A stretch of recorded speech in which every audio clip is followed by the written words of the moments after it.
Bu günlərdə Ermənistanda seçki öncəsi qızğın müzakirələr gedir. Kimlərin sülh tərəfdarı, kimlərin sülhə qarşı olduğu, kimlərin seçkidə kimə səs verəcəyi ilə bağlı fikirlər gündəmi zəbt edib. Onların fikirlərini sizinlə bölüşürəm.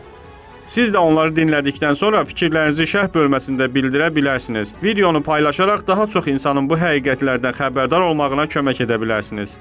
Շատ ամոթալի է, որ Եվրոպան այսպիսի ձևով իրան պահում եւ բացահայտ խառնվում է.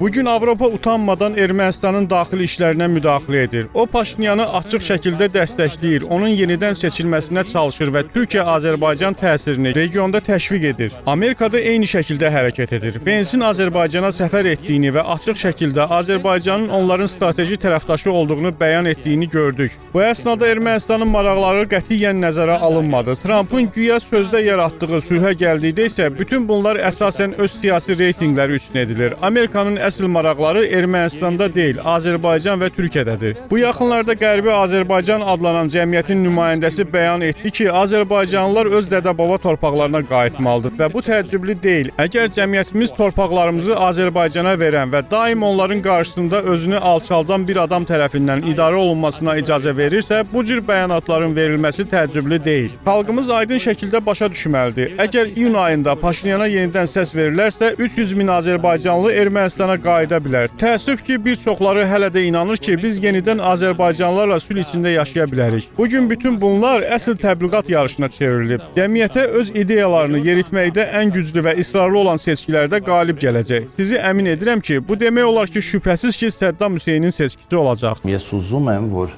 հաղթի ընտրություններում Հայաստան պետությունը.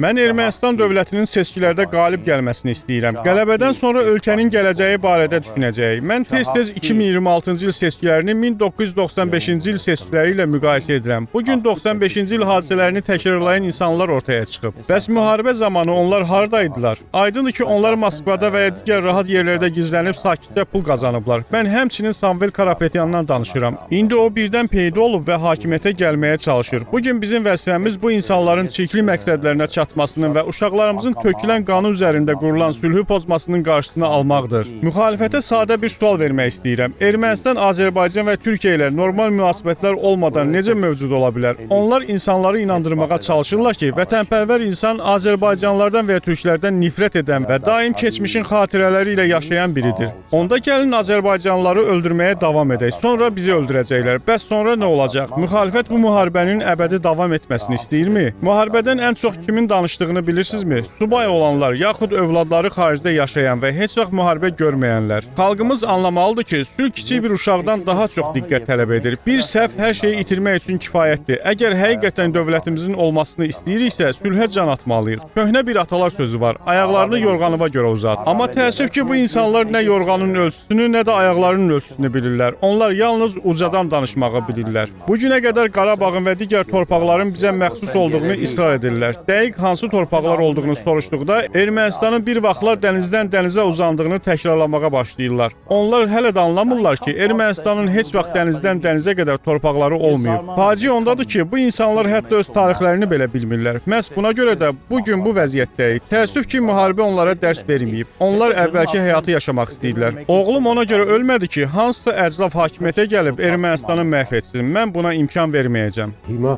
խնդիր պետք է դրվի Հայաստանի Bugün bizim vəzifəmiz Ermənistanın suverenliyinin dağılmasının qarşısını almaqdır. Əgər bu fürsəti əldən versək, nəticələr dəhşətli olacaq. Bugün Azərbaycan və Türkiyə seçkilərdə hakimiyyətimizə açıq şəkildə dəstəklərini bildirirlər. Bütün Azərbaycan mətbuatı və təbliğat vasitələri səhərdən axşama qədər Paşinyanı tərifləyir. Xalqımızın tarixində heç vaxt bu ölkələr seçkilərdə heç kimi dəstəkləməyib. Azərbaycan və Türkiyənin Paşinyanın yenidən seçilməsini istəməsi cəmiyyətimiz üçün bir həyəcan siqnalı olmalıdır. İnsanlar başa düşməlidir. Nikol yenidən hakimiyyətə gələrsə, Azərbaycanlılar təhlükəsiz şəkildə Ermənistana qayıda biləcəklər. O zaman xalqımızın başına nə gələcək? Təsəvvür edin, 700 min erməni qaçqın olarsa hara gedəcəklər? Azərbaycan sərhədləri bağlayacaq, Türkiyəyə çata bilməyəcəklər. O zaman onların başına nə gələcək? İndi hakimiyyət elektrik şəbəkələrini Azərbaycana sinxron şəkildə birləşdirməkdən danışır. Bundan sonra ölkəmiz tamamilə Azərbaycanlaşacaq, asılı vəziyyətə düşəcək və nüvə elektrik stansiyası bağlanacaq. Nəticədə biz yalnız əziyyət çəkəcəyik və Ermənistanın suverenliyini itirəcəyik. Görün nə qədər siyasi məhbusumuz var. Bu yarımsavadlı adamlar ölkəni populist diktaturaya çevirib. Burada məmurlar, jurnalistlər və keşişlər təqibə və repressiyalara məruz qalırlar. Belə bir vaxtda hakimiyyət rəqs edir və ürək göndərir. Bu ayıbdır, başa düşürsüz? Vaxt gələcək xalqımız küçələrə çıxacaq və biz bu bəladan azad olacağıq. Biz inqilab etməli və ölkəni bu fəlakətdən xilas etməliyik.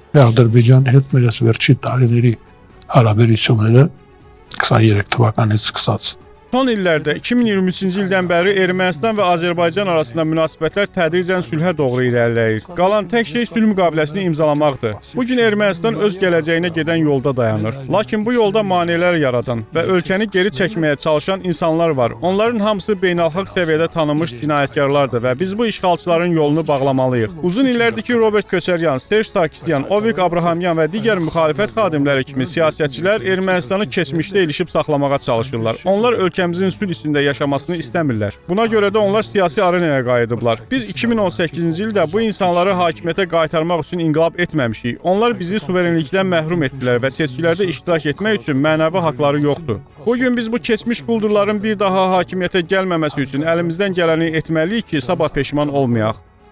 Kanalımıza abunə olaraq bizə dəstək olun və hər gün ən yeni xəbərlərdən xəbərdar olun.